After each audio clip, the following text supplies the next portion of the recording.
Welcome to the History AI podcast, where the past comes alive with facts, anecdotes, and a dash of humor.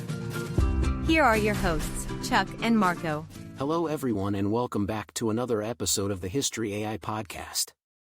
I'm your host, Chuck. And I'm Marco.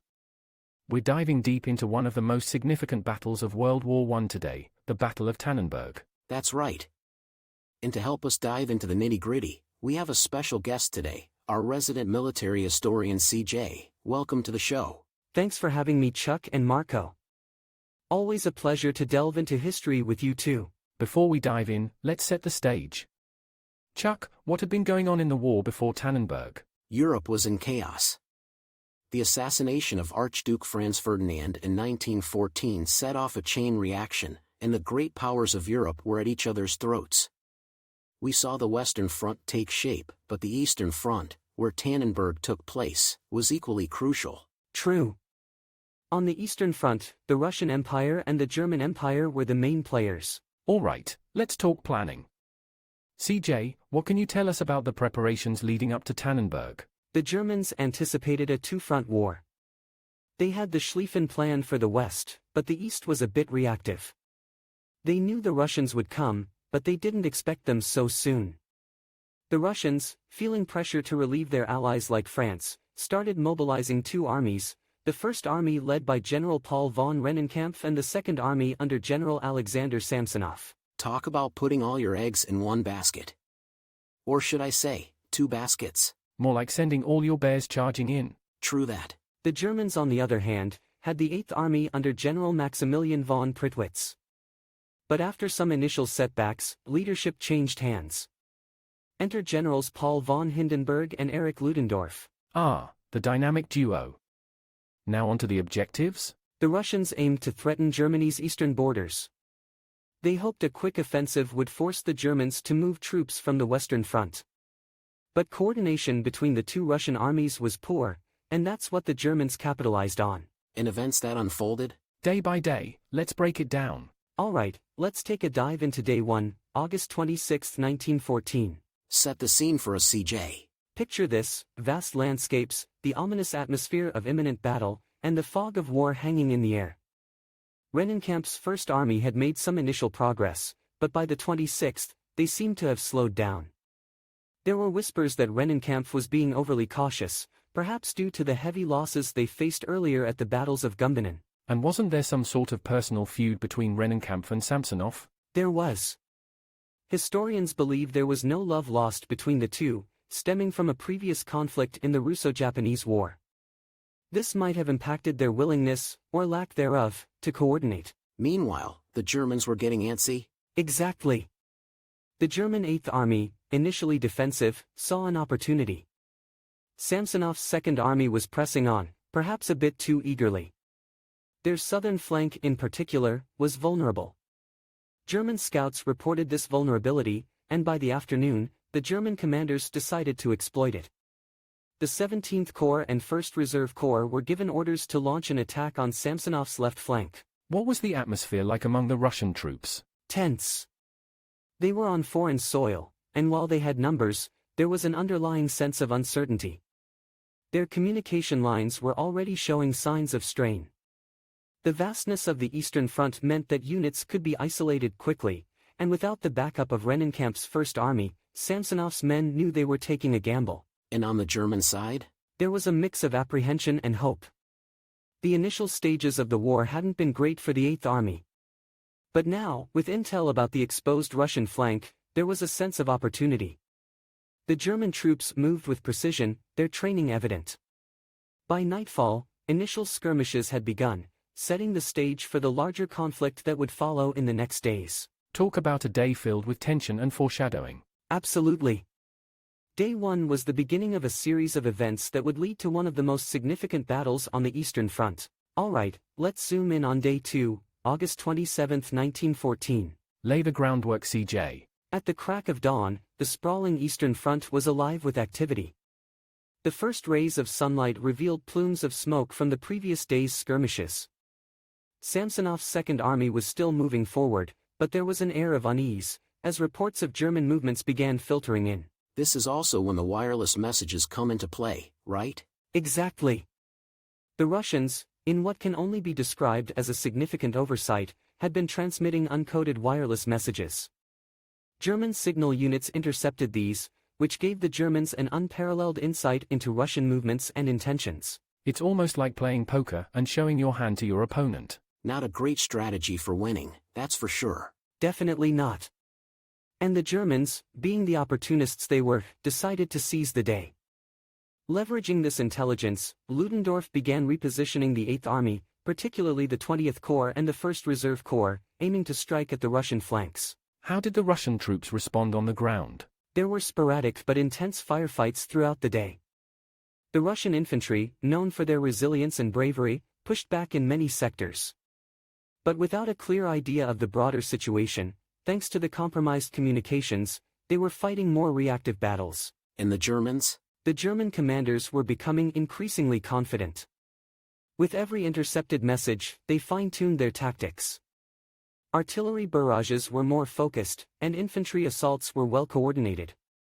By the afternoon, German units were pressing hard against the Russian left, making significant inroads. It's fascinating how information, or the lack thereof, can so dramatically shift the tide of battle. Absolutely, Marco. By evening, as troops on both sides dug in for the night, the strategic picture was becoming clearer. The Russians, despite individual acts of bravery and resilience, were increasingly at risk of encirclement. And for the Germans, the hope of achieving a significant victory on the Eastern Front was growing. Day 2 really set the stage for the dramatic events that were to unfold. Right, let's take a look at Day 3, August 28, 1914. Paint us a picture, CJ. Dawn on the 28th broke with an uneasy quiet, with the fog providing an eerie backdrop on the battlefield. Both sides were assessing their positions and gathering intelligence. The day before had seen the Germans making significant moves against the Russian flanks, and the momentum was palpably shifting. And the Russians?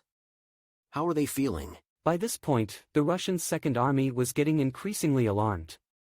Samsonov knew that without reinforcements or a shift in strategy, his army was vulnerable to being outflanked and encircled. He sent urgent messages to Rennenkampf's First Army for assistance, but coordination issues and that underlying feud you mentioned earlier made swift cooperation difficult. Meanwhile, the German machine was getting into gear. Precisely. Hindenburg and Ludendorff, having gained insights from intercepted Russian communications, recognized the golden opportunity before them. The German troops, especially the 8th Army, were given orders to press harder on Samsonov's flanks. The goal was clear: envelop the Russian Second Army before they could react or retreat. It's almost like a predator closing in on its prey. An apt analogy, Chuck. By midday, clashes intensified as German artillery began pounding Russian positions. The Russian troops, realizing the gravity of their situation, mounted desperate counterattacks, but the weight of German tactics and artillery was beginning to tell. There were reports of entire Russian battalions getting cut off and isolated. Were there any significant skirmishes or moments that stood out on this day? There were a few. One notable instance was near the village of Tannenberg itself, where a fierce artillery duel took place. German guns targeted Russian supply lines, causing havoc and further straining the already tenuous Russian communication lines. And as night fell? As darkness descended, a sense of desperation permeated the Russian ranks. Samsonov, getting fragmented reports from the front, tried to reorganize his units for a potential breakout. The Germans, sensing victory, began tightening their grip, setting up for a larger encirclement maneuver. The stage was set for the catastrophic events of the next day. The tension is palpable even now, over a century later. Alright, and into Day 4, August 29, 1914. Give us a vivid start, CJ. As the sun emerged on the 29th, the Eastern Front was a panorama of chaos and determination. The echoes of artillery shells, the distant rattle of gunfire, and the haunting cries of wounded soldiers created an unsettling orchestra. The fog of the morning gave an almost ethereal atmosphere to the sprawling battlefield. How did the Russian Second Army fare at this point? Samsonov's forces were in a dire situation. The German pincer movements from the previous days were now threatening a full encirclement. Communication breakdowns from earlier meant that many Russian divisions were unaware of the broader tactical situation. Some units were running low on supplies, further worsening morale. Meanwhile, the German Eighth Army? They were in their element. Hindenburg and Ludendorff, with a clear picture of the battlefield and boosted by their recent successes, were pressing their advantage. The German 20th Corps, led by General Friedrich von Schultz, was particularly effective, pushing deep into Russian lines and creating further disarray. Were there any specific confrontations or notable events on this day? Indeed. A significant event took place near the Allenstein region. A large contingent of Russian troops tried to break free from the encirclement, leading to intense fighting. This clash saw fierce hand-to-hand combat, with bayonets and even entrenching tools used as weapons. The Russians displayed great courage, but the German defensive positions, backed by relentless artillery, proved overwhelming. The desperation of the situation must have been palpable. Absolutely. By late afternoon, it was evident to Samsonov that his army was in grave danger. Desperation led to some Russian units even turning on each other in confusion, mistaking friendly units for the enemy in the thick fog and smoke. And the German command? They sensed the imminent victory. As night fell, Ludendorff began preparing for the final push, aimed at completely closing the noose around the Russian Second Army. Orders were given for units to consolidate and resupply, ready for what they hoped would be the decisive day of battle. The stage was set for a climactic Day 5. The weight of the impending actions must have weighed heavily on both sides. And into the final day, Day 5, August 30th, 1914. Set the stage, CJ. This is the climax of the Battle of Tannenberg. Dawn on the 30th brought with it a mix of despair and hope. The vast stretches of the Eastern Front echoed with the ominous sounds of a tightening noose. Birds took flight as shells burst and the ground shook. The Russian Second Army, disoriented, low on supplies, and fragmented, was now fighting more for survival than for any strategic position. And Samsonov? General Samsonov was in an unenviable position. Aware of the impending disaster, he tried rallying his troops for one final push.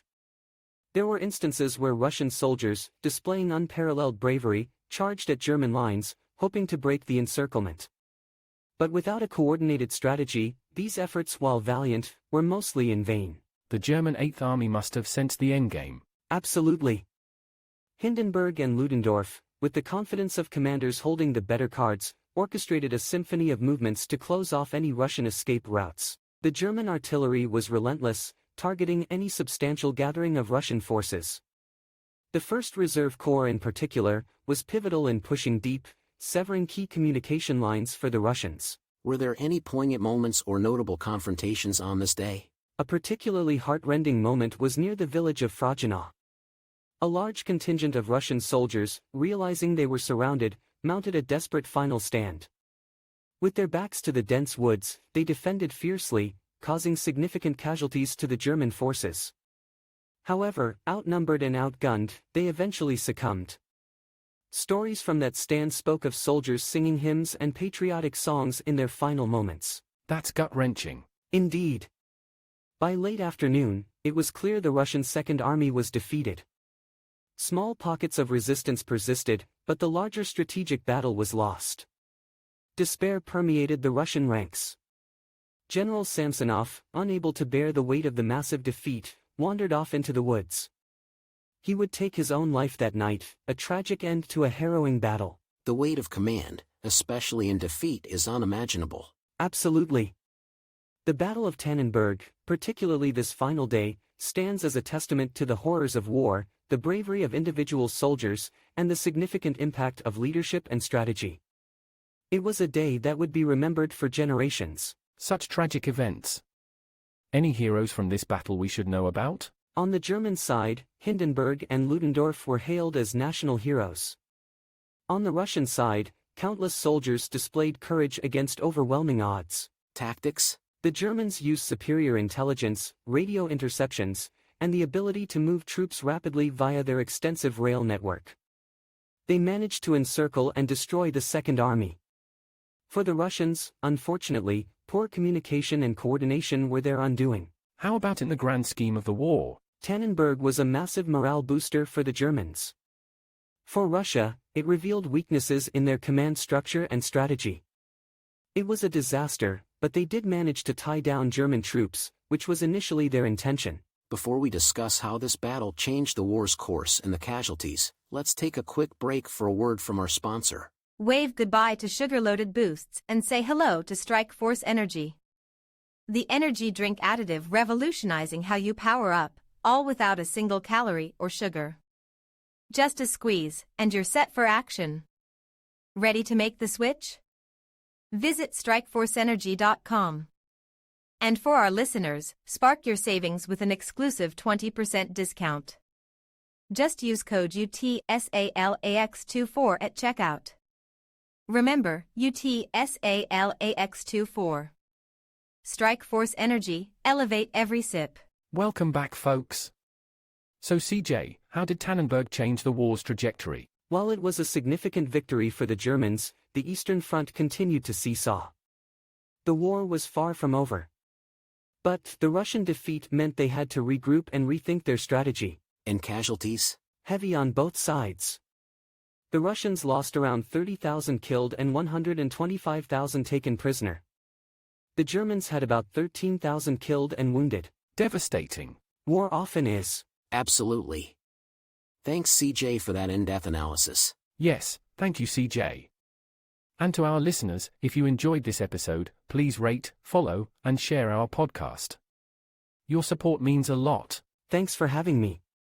It's always great discussing history with you guys. Remember folks, you can suggest topics through our social media channels. We're here to share knowledge and history with all of you. And as always, a big thank you to our listeners. Until next time.